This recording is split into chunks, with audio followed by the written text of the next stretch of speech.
Hello, everybody, and I am here today with the beautiful Miss Chanel Scott. How are you? I'm doing well. How about you? Good. Now, in Atlanta, Georgia, if you go to any kind of events that's worth anything, you're going to know about CheMinistry. So today I have the pleasure of having this young lady here with me to tell us all about it, how it started, why she did it. We're going to get all the good stuff. So I'm just glad that you were able to take time out your schedule to be here today because you're a busy woman. I am, but I'm so excited to be here to share. Oh, awesome. So the name of the initiative is CheMinistry, not chemistry. It's CheMinistry. It's CheMinistry. Now, where would you come up with a name like that? Actually, my cousin came up with CheMinistry. It was actually chemistry, and she said, no, it has to be CheMinistry because ministry means meeting the needs of the people. Okay. So we put the spin on it. Not to be confused with, hey, a spiritual or religious-like thing. Ministry happens outside of the church, out in the community. Absolutely. Ministry does take place outside of the four walls of the church, and I wanted CheMinistry to be a place where we have open, honest, and transparent dialogue about relationships. And so my thought was, as we have these candid conversations that the listener could listen through their own personal situation or experiences and get some practical principles that would help them through whatever they may be dealing with at that time. Okay, awesome, because I have been to a couple of them. They are candid. Yes, they are. And they are juicy. Absolutely. And so you're getting ready to have your 9th one. I am. October 1st, we'll be having the 9th CheMinistry, the 2017 finale series. Okay. And we're going to be dealing with heartbreak. Oh, that's going to be heavy. And how not to retaliate. Oh, so we're going to make sure that people are not busting windows and things of that nature. We're going to make sure they're not busting the windows out your car. Yes, the therapeutic and positive ways to deal with heartache. Y'all heard it here now. Okay, so what made you want to do this? CheMinistry or just CheMinistry itself? CheMinistry? Well, CheMinistry was inspired by, at the time when I came up with the concept, I believe I was 40 or 41. I think I just turned 41 because I'm 43. Did y'all hear that? Yes, I'm 43. It don't crack. Look at her, beautiful. Okay. So I had just turned 41 and I'm single. I don't have children and I had questions. Okay. Like most people who have some similar experiences as I do. So I felt like if I had questions, there are 1,000 other people out there that have questions. And so I just decided to create, a relationship platform where we could have that conversation. Yeah, and it's awesome because I've been to a couple. Yes, you said. And I mean other ones, other than CheMinistry. And I know it can turn into some shouting matches and some real meeting of the minds, but I love the way that you facilitate yours though. Right, absolutely. I wanted to do audience engagement. A lot of times when you go to different events, or like panel style events, you sit and you listen to people talk, but not at CheMinistry. At CheMinistry, we engage the audience, we encourage them to get up and join the conversation. And we try to bring people that they will want to hear from and want to engage in that type of dialogue with. Okay.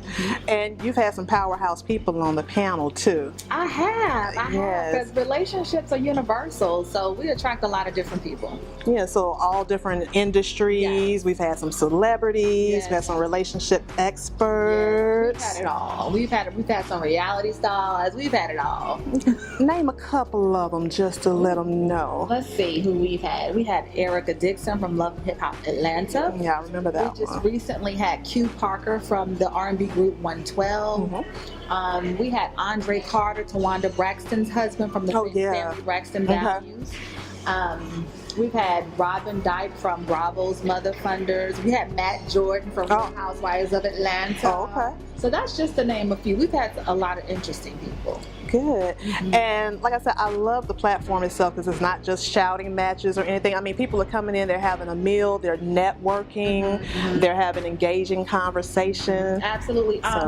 One of the things about the event is it can get tense at times, but what I do is I encourage the men to be very transparent and very honest. I know a lot of times we don't want to hear what they have to say, or we get upset. Yeah. But I wanted to bring that element. I had promised myself when I first started CheMinistry that we would never have a platform without men. Yes. And even when we had the all-female, all-women panel, I had a male corner sitting on the floor because we need their perspective. Like that was really the reason why I started it is I had questions for the men, but of course we can't just have it one-sided. So we have the perspective from the male and the female. Okay. Yeah. Now, so far, all the ones that you have done have been in Atlanta. They have, absolutely. But I heard that you might be trying to get ready to expand and take it to some other places. Yes. We're going to open up in Charlotte, North Carolina in 2018. The planning is underway. I'm so excited about it. This will give us an opportunity to expand the brand. And also, I wanted to take it back to what I consider home for me. I lived in Charlotte for 15 years. I went to college there, so I have my sororities there. Shout out to Zeta Phi Theta. Yes. Also my church family there, and just I have family, just people who I've created relationships with over the years that I consider family. They're there. And then my family, my biological family, is from North Carolina as well. So they'll definitely travel to Charlotte to attend. So I'm just going to go ahead and speak into existence a tour for you. Yes. Even beyond North Carolina. I can definitely see a tour. Absolutely. There have been some talks about doing a CheMinistry tour. And I'm definitely open to that. My end goal is a television show. Okay. I want everybody to get exposure to CheMinistry. Okay. Because it's a relevant topic. It is. It's relevant. Relationships are relevant. And nowadays, it's so difficult to date. You know, you have to figure out what the other person is thinking, or why this person is acting this way, or what did they mean when they said this. And so CheMinistry is one of those places where you can bring those questions and get good feedback. So what are one of the common questions that you hear throughout the different ones? I mean, you've had 8, so is there a common topic that just keeps coming up? I would say mixed signals and infidelity are 2 common things that you hear at each CheMinistry series. Nowadays, and commitment, the lack of commitment from our men. You know, men, they don't want to commit. And so our women want to know, well, why? And what does it take to get to the place where a man is ready and willing to make a commitment to just you? And then, you know, you also deal with infidelity. You know, why did he cheat? And it's all, I'm biased, I'm a woman, so don't get upset at me. Don't shoot the messenger. Why do men cheat? You know, and how not to allow that to enter into a relationship. So those are some of the common things that I constantly hear, or why does a man choose to be single? Like, you know, the last one we kind of dealt with commitment. What does that really mean, and why is it so difficult to attain? And one of our panelists, Kevin Savage of the BET, the Quad, he you know, he was not afraid to say, you know, I enjoy being single, and you know, and he stood by it. He didn't change his answer, no matter how many times the women tried to change. They tried. He was very unapologetic about it. Was. He absolutely was. Okay. So those are some of the common things that we talk about at CheMinistry. Okay, so you're saying that you started this because you had some questions. Yes. So out of 8, I'm sure you've learned some things too now. I have. You know what? One of the things that I've learned just by doing CheMinistry, like, you know, we asked the question, what does it take for a man to finally, you know, make a decision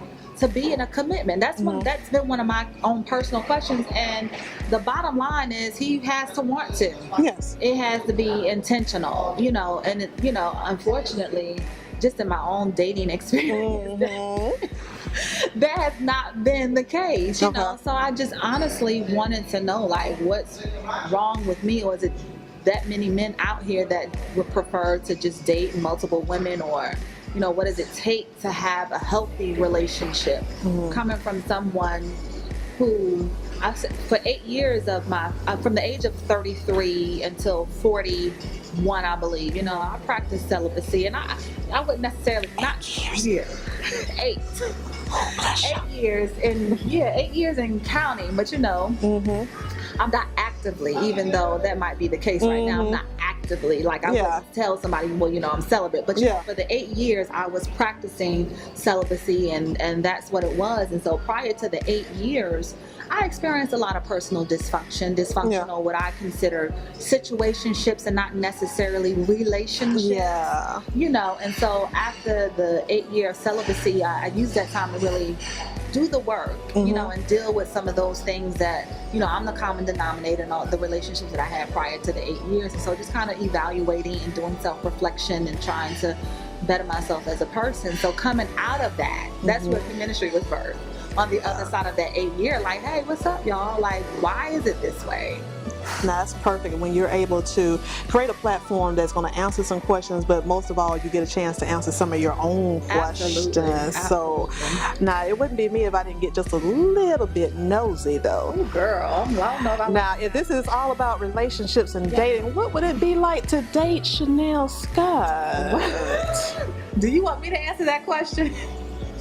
Tell them. I mean, yeah, we can always listen to what other people say, but hey, you're your own best publicist when it comes to that type of thing. I think it would be fun. You know, I have men, because I have a lot of male friends, and they tell me I'm too structured or I'm too strict. And I said, you know what? I wouldn't have to be structured or strict if you did what you were supposed, like if you invite me into your space.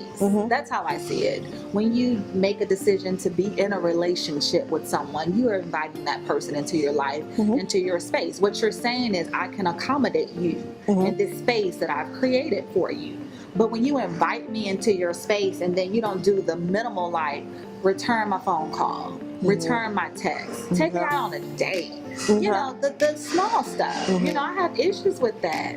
You know, I was just having a conversation not too long ago with some friends of mine, and there was a gentleman, and I like this guy, and initially he put it on like really thick, really, almost to the extent that I was somewhat uncomfortable, but I was there for it because I'm like, okay, you know, I've never met anyone who was just so intentional about what he wanted. That was new for me. So I guess it would be normal for someone who wasn't experiencing relationship issues.